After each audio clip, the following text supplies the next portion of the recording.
Hegseth is threatening an investigation over these comments. We've been briefed by the Pentagon on specific munitions. Actually, it's been pretty detailed on Tomahawks, ATACMS, SM-3s, THAAD rounds, Patriot rounds, so those interceptor rounds to defend ourselves.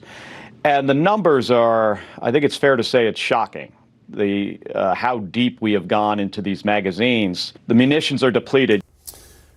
Hegseth says that Senator Kelly was, quote, blabbing about a classified Pentagon briefing. Senator, what's going on here? Why is Secretary Hegseth threatening to investigate you?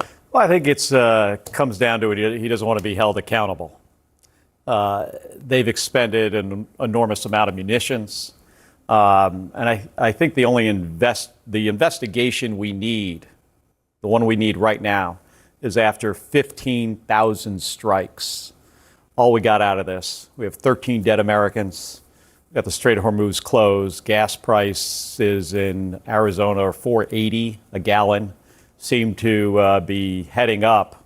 And we have a Secretary of Defense, not only is he ill-prepared, unprepared, unqualified for this job, he doesn't want to be held accountable for the actions. But do you understand, because I don't, Yeah. So I'm sincerely asking, what is it exactly that you said that he is alleging was classified?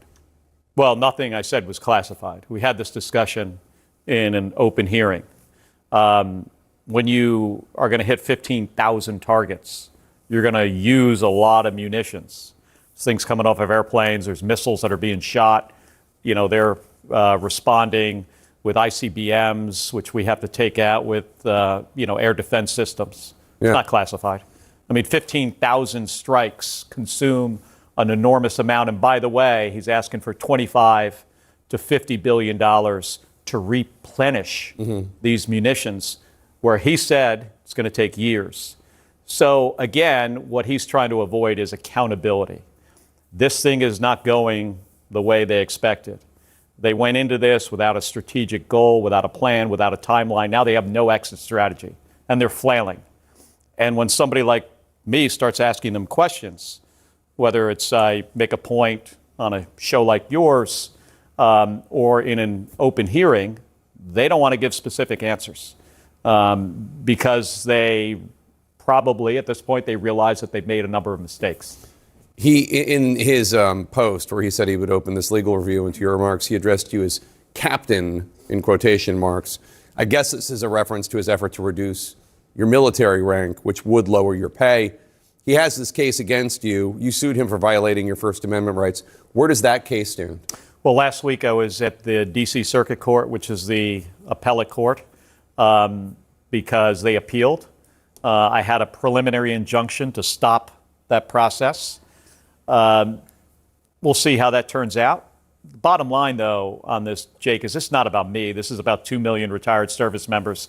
And for anybody who listened to that hearing last week, one of the really interesting parts was at the end when Pete Hegseth's lawyer, which is a DOJ lawyer, said that if any service member like myself, who served 20 or 25 years in the military, if they want their First Amendment rights, they should give up their retirement, give up their pension, give up their health care. And then they would be free to speak out. How un-American is that? I mean, people who have given the most for this country are being asked now by this administration, or told, hey, if you don't do this, if you don't shut up, you could lose your pension, you could lose your rank and retirement, and your other option is just give it all up, and then you're free to say what you want. I mean, that's not what it says in the Constitution. There's no precedent for that in any military law. Is the defense secretary standing on solid ground or just continuing a vendetta against Mark Kelly? Well, what occurs to me is that if Hegseth is telling the truth that this information was given in a classified briefing, he is acknowledging that, at least in a classified context, the Pentagon has told members of Congress that these specific munitions have been depleted. Now, it is true that, Kelly was talking about these munitions on a level of specificity that was more than you heard Hegseth say when he said generally in that hearing that there had been a depletion, and most of those other comments were about a general depletion of precision munitions. It wasn't a laundry list of actual ones.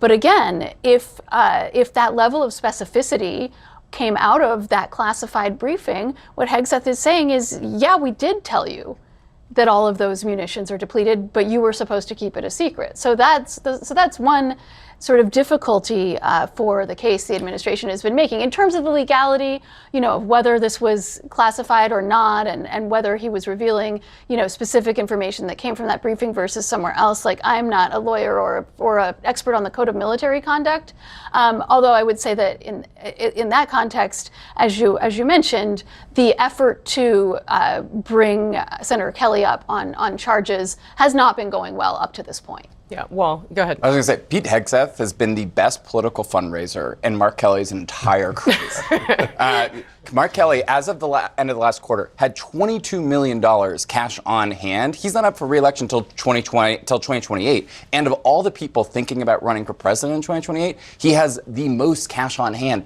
by a long shot. He has more cash on hand than AOC or any of these other people. And that changed when Pete Hegseth said he was investigating. And Mark Kelly's political team has made the most of it. Yeah, I mean, Jamal? Every single day that the Trump administration takes on Mark Kelly is a good day for the Kelly potential presidential campaign. He goes up in stock, not just in money, but also people paying attention to this. They'll sort out what happened with the, who said what in which briefing. But the political problem that the Trump administration has is Mark Kelly, fighter pilot, astronaut, husband of Gabby Giffords, is a very tough political opponent for them as people are sorting through this.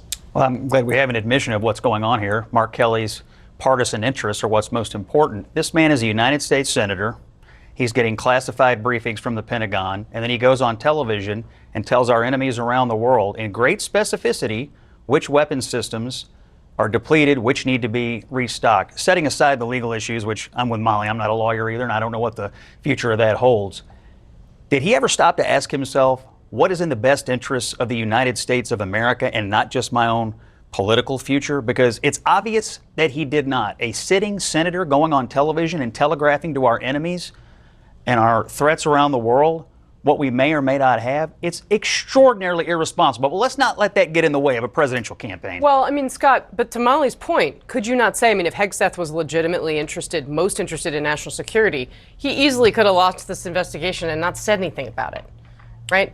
Oh, well, I mean, it's already out in the open when Kelly goes on television. Right, but he's now elevated what Kelly said, right? I think everybody heard it. It was on. And if the defense secretary is in fact acknowledging and saying, well, he revealed classified information here, he is confirming publicly what Molly said he is doing.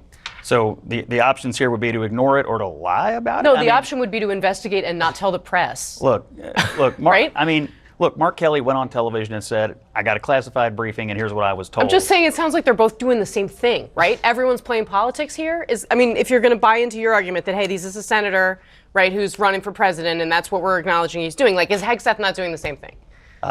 Look, this all started because a senator received classified information and chose to disclose it for the good of his own partisan interests, not for the good of the country. I don't know that there's any other blame to be laid here. I think if you take to the American people that a United States senator told them what was happening behind closed doors in Washington, D.C., the American people would like that. I'd also say that America's enemies can also read like the front page story of the New York Times 2 weeks ago, which talked about the deep munitions shortage in great detail. Pete Hegseth does not just look defensive here.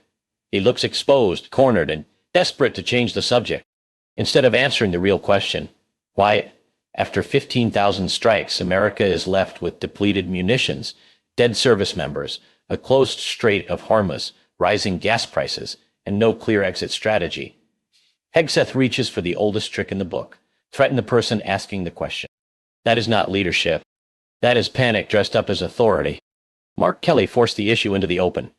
If this operation burned through so many weapons that the Pentagon now needs $25 to $50 just to replenish the stockpile, then the American people have every right to know who planned this, who miscalculated, and who is going to be held accountable. But Hegseth does not want accountability. He does not want a serious conversation about strategy, readiness, or consequences. He wants a scapegoat. And that is what makes this so ugly. If the information was truly sensitive, Hegseth could have handled it quietly through proper channels. Instead, he blasted it into the public arena, elevated the controversy, and turned a national security question into a political revenge stunt. That does not make him look strong. It makes him look reckless. A serious defense secretary answers hard questions. Hegseth dodges them. A serious leader explains the plan. Hegseth threatens investigations. A serious official protects the country. Hegseth protects himself. This is not strength. This is weakness with a press release.